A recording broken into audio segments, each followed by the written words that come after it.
মধ্যপ্রাচ্যের আকাশে হঠাৎ করে ঘনিয়েছে অনিশ্চয়তার কালো মেঘ। প্রকাশ্য কেউ দায় স্বীকার না করলেও নেপথ্যে চলছে কূটনৈতিক টানাপোড়েন, গোপন তদবির আর সাময়িক হিসাব নিকাশ। শেষ পর্যন্ত সেই অদৃশ্য চাপই কি রূপ নিল সরাসরি হামলায়?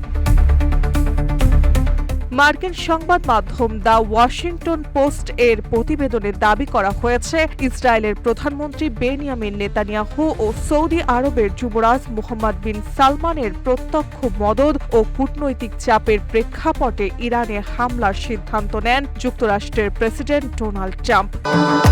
ভবিষ্যৎ হোক নিরাপদ, বিনিয়োগ হোক বিশ্বস্ত, আর আমার পছন্দ সল্ট বে।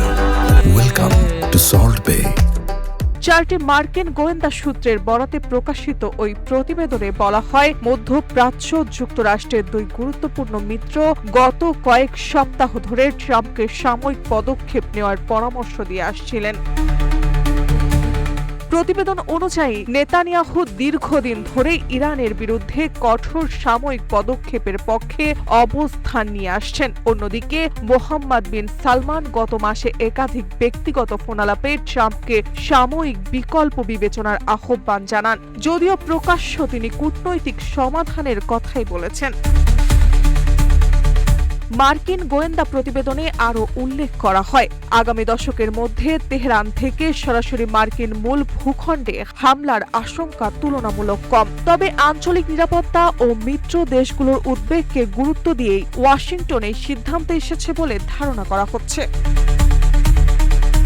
স্থানীয় সময় শনিবার সকালে ইরানের বিভিন্ন শহরে যৌথভাবে হামলা চালায় যুক্তরাষ্ট্র ও ইসরায়েল। ইরানের রাষ্ট্রীয় সূত্রের দাবি, এই হামলায় দেশটির সর্বোচ্চ নেতা আয়াতুল্লাহ আলী খামেনি নিহত হয়েছেন। এছাড়া শীর্ষ পর্যায়ের কয়েকজন কর্মকর্তা প্রাণ হারিয়েছেন বলেও জানানো হয়। এর জবাবে তেহরান ইসরায়েল এবং মধ্যপ্রাচ্যে অবস্থিত বিভিন্ন মার্কিন সামরিক ঘাঁটি লক্ষ্য করে ক্ষেপণাস্ত্র হামলা চালায়। এতে অন্তত ৮ জনের মৃত্যুর খবর পাওয়া গেছে। বিশ্লেষকদের মতে এই ঘটনা প্রবাহ মধ্যপ্রাচ্য শক্তির ভারসাম্য নতুনভাবে নড়বড়ে করে তুলতে পারে এবং ইরান যুক্তরাষ্ট্র সম্পর্ক আরও তীব্র উত্তেজনার দিকে ঠেলে দিতে পারে। মার্জিয়া মৌ, রূপালী বাংলাদেশ।